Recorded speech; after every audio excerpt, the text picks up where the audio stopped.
mpozi nekira keyinza okwogerako misankata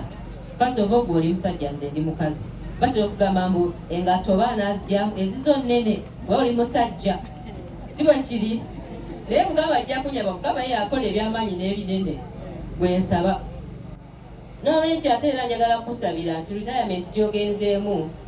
tugitya nze ngitya nange mubbanga tonange ejja kuba nkujoyininga naye mmanyi nti mukama yajja okukulembera bayibuli egamba nti mukama ayagaba omukisa mu kibuga ne mu kyalo whether in retirement or in service God is available is always there mbasabira nnyo omukisa mwebale nnyo kubeera kuweereza mukono n'omukyala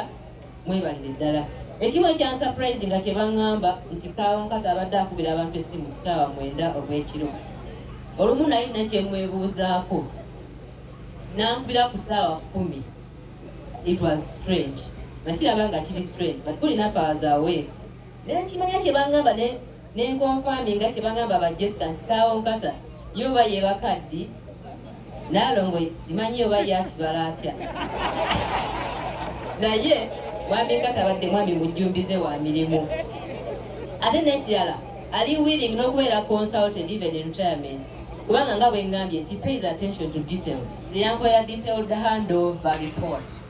yankola esimu nangamba Elizabeth onojja ddi nemugamba nkyali bize nkyalina bye mbaliriza nenze nagamba nowandiikeddeko nenkuwa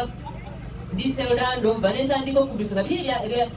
ebiwandiike biveeku nenjagala kukuyisa mu bintu bya mukono so nemusiima nnyo